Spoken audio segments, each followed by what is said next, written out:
Hello दोस्तों, मैं आपका दोस्त राजेश कुमार कलश क्लासेज यूट्यूब चैनल धौलपुर की ओर से दशहरा एवं हमारा पावन पर्व दीपावली की हार्दिक शुभकामनाएं, कोटि कोटि बधाइयाँ।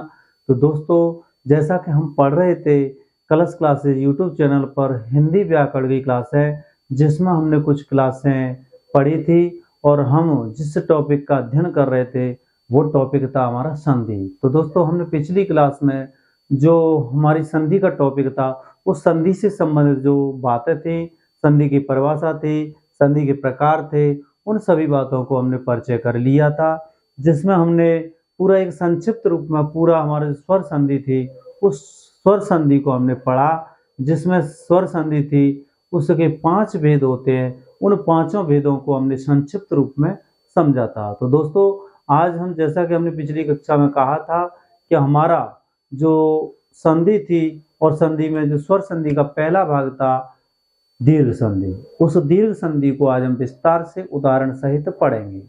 तो दोस्तों, सबसे पहले नंबर 1 हम लिखेंगे दीर्घ संधि। कौन सी संधि दोस्तों? दीर्घ संधि।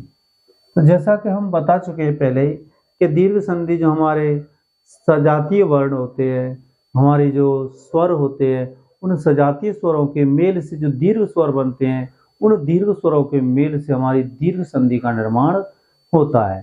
तो जैसा कि दोस्तों मैंने पहले ही आपको बताया था संक्षिप्त रूप में कि हमारा एक बड़ा यानी दीर्घा, दीर्घ ई और दीर्घ उ, जो 3 वर्ण थे, इन 3 वर्णों की हमने दीर्घ संधि की थी।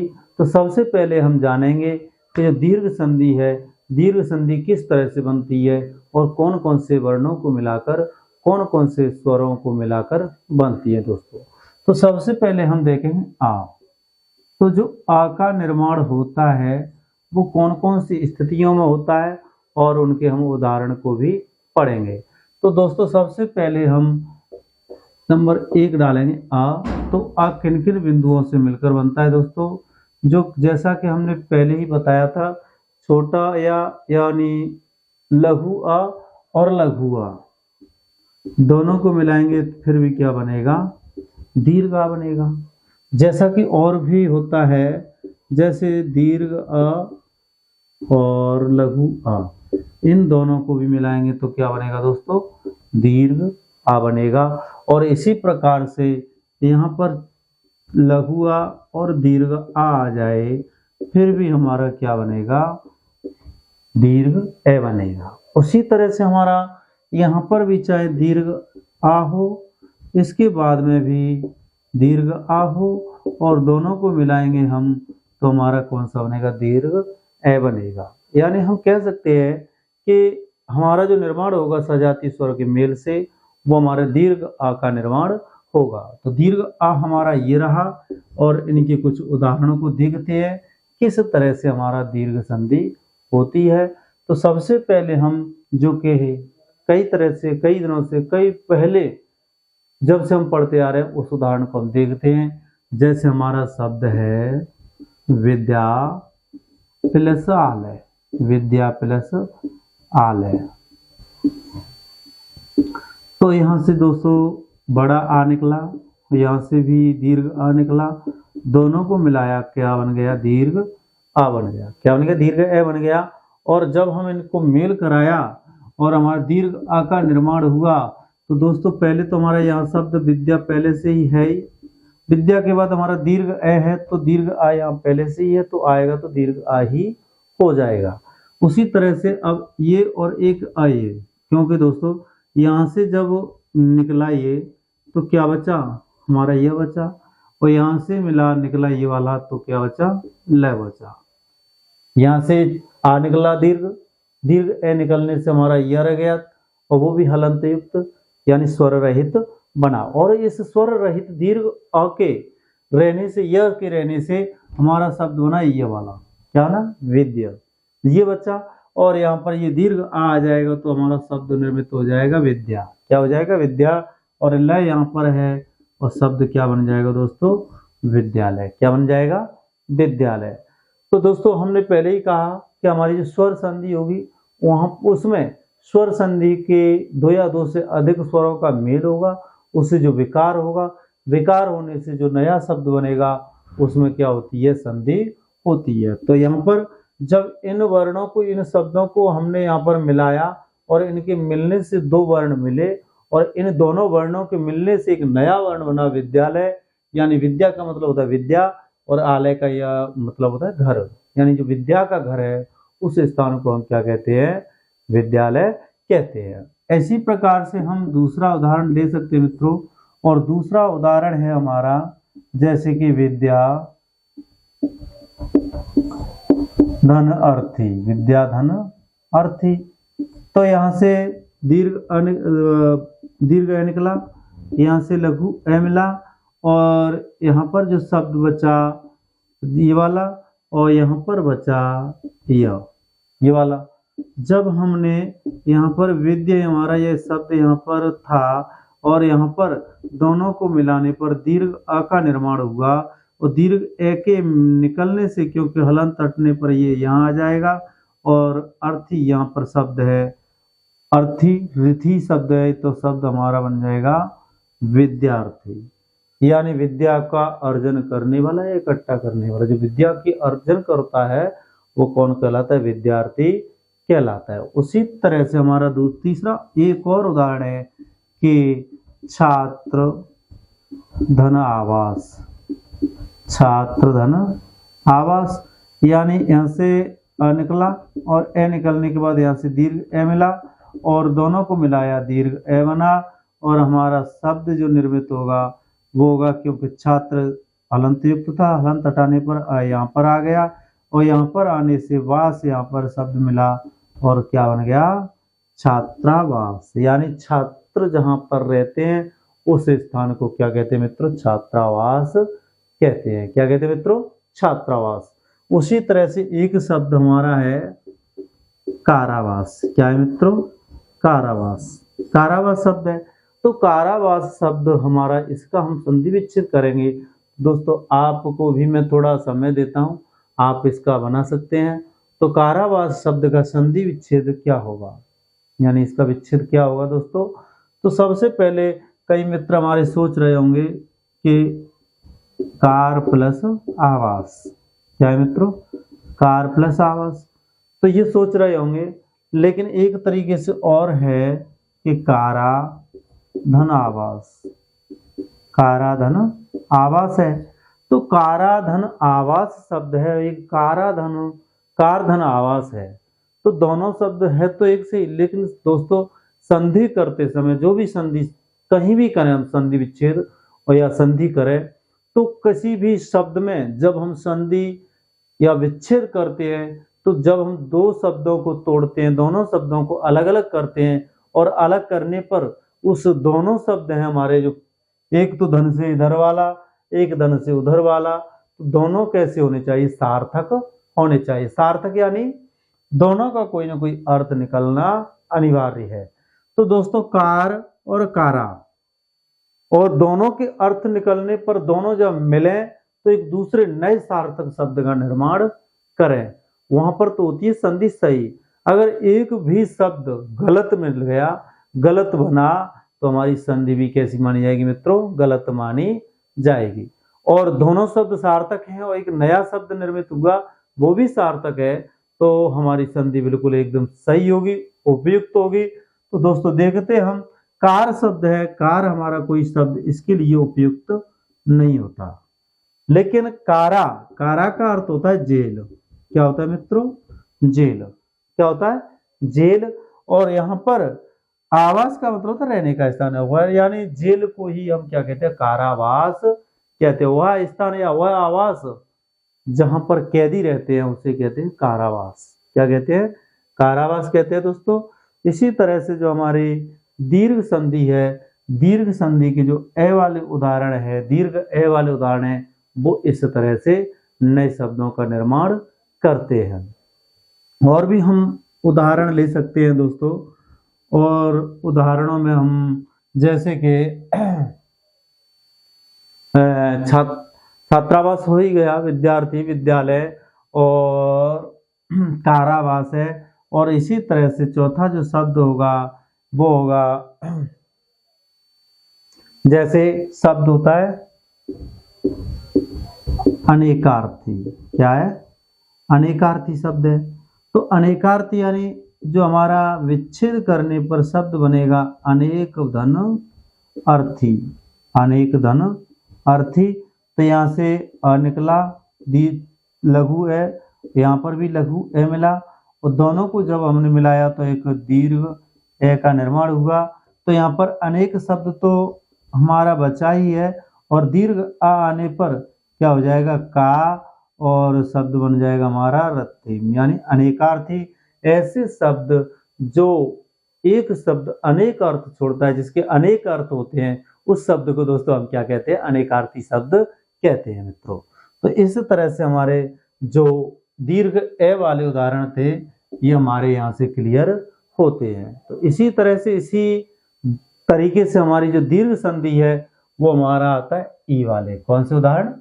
ई वाले। और मित्र एक चीज का हमेशा याद रखना कभी भी, कि एक तो जहां पर हमारे जो दोनों शब्द हैं, जो दो धन से प्लस से, एक इधर वाला एक दाएं तरफ एक बाएं तरफ, इन दोनों शब्दों के मिलने से दोनों एक तो सार्थक होंगे दोनों ही शब्द। अगर एक भी निरर्थक हुआ जिसका कोई अर्थ नहीं निकला तो हमारी संधि कैसी मानी जाएगी? गलत मानी जाएगी। और जो नया शब्द बनेगा, जो संधि समास उपसर्ग प्रत्यय से मिलकर जो शब्द बनते हैं वे बिल्कुल शुद्ध शब्द माने जाते हैं, सर्वाधिक शुद्ध माने जाते हैं दोस्तों।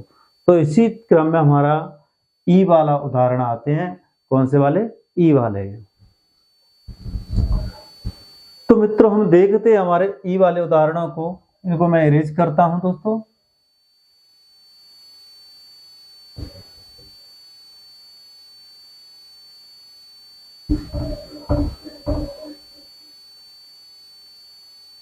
हाँ मित्रों, तो हमारे दीर्घ ई वाले उदाहरण देंगे हम, और किस प्रकार से हमारी दीर्घ संधि होगी ई वाले उदाहरणों से।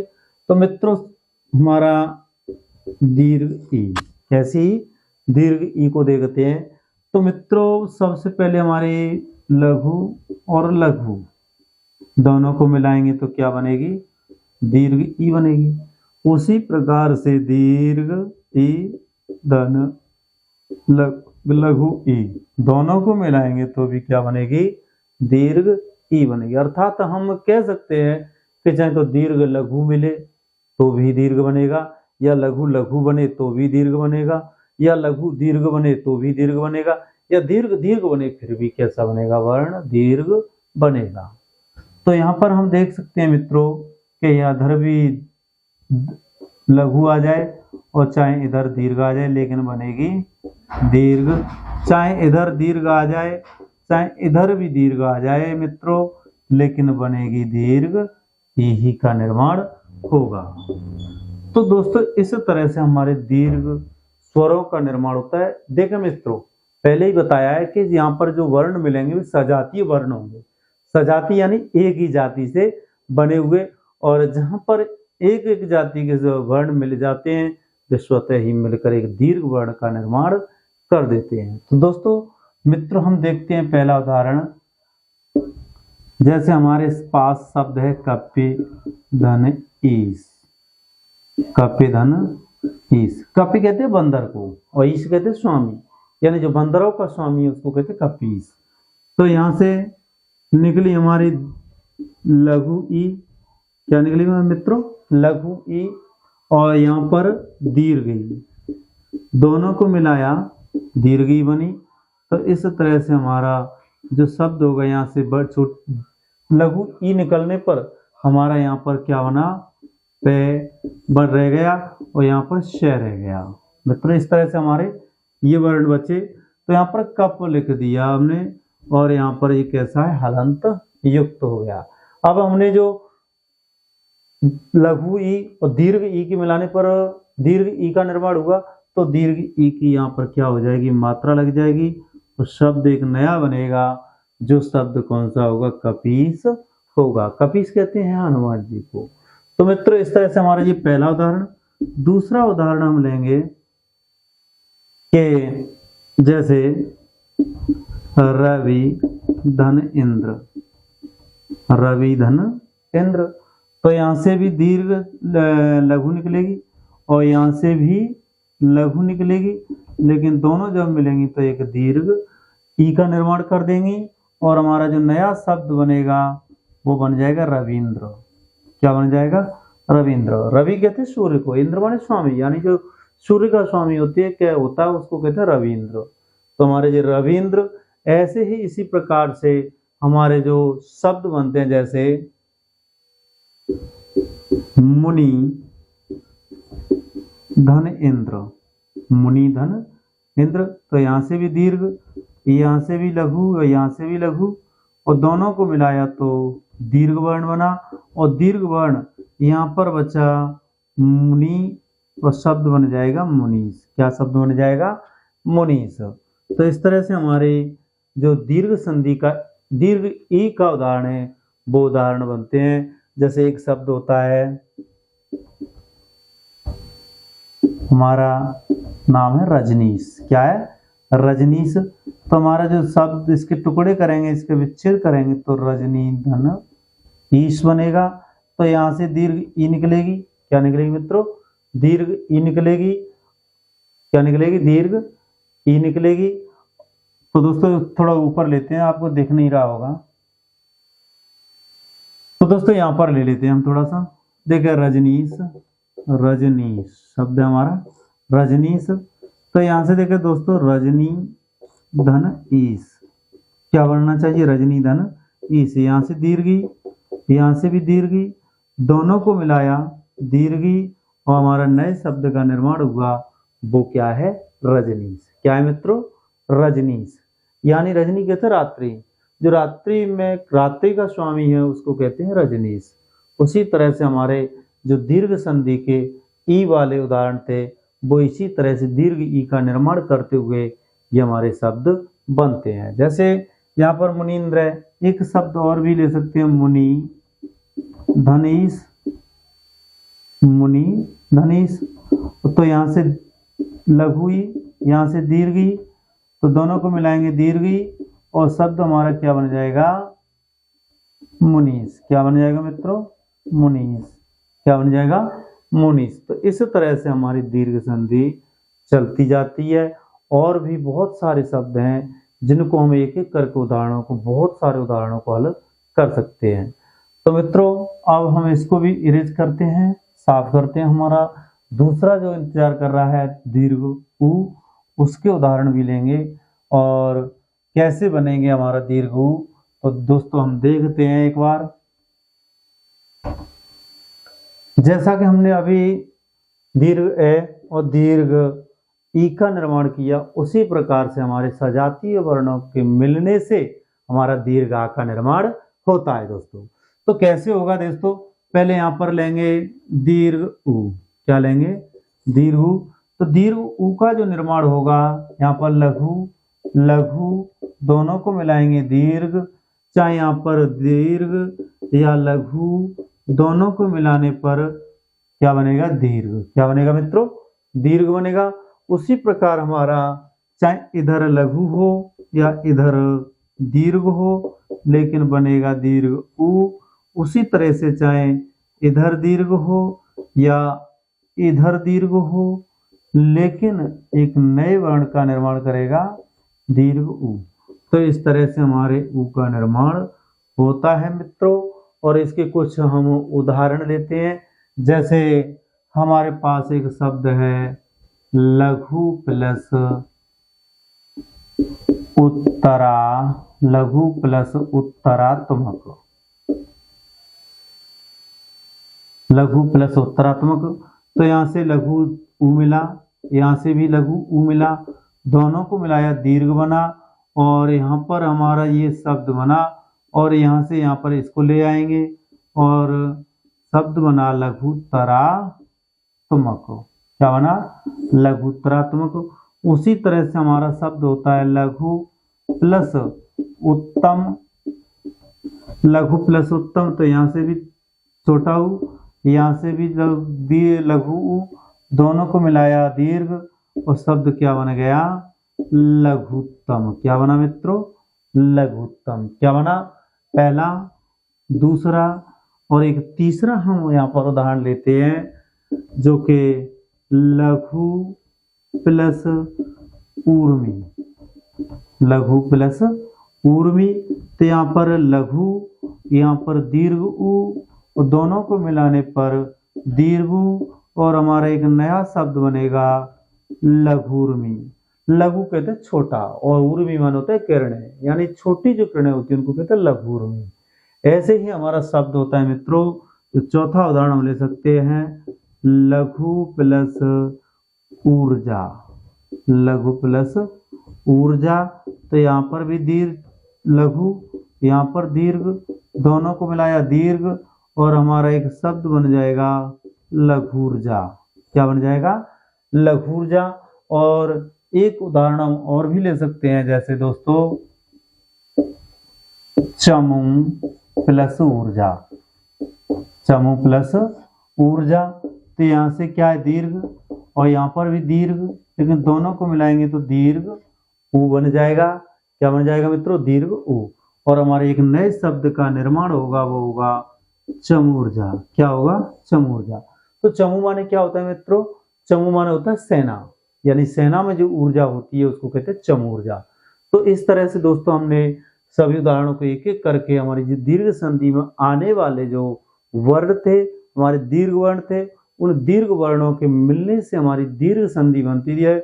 और दोस्तों अब हमारी निरंतर क्लासें रहेंगी, और हमारी जो दीर्घ संधि के बाद जो नई संधि यानी जो स्वर संधियों में गुण संधि का निर्माण कैसे होगा, कैसे बनेंगे, उसको उदाहरणों को भी पढ़ेंगे। तो दोस्तों नेक्स्ट क्लास में हम गुण संधि को पढ़ेंगे।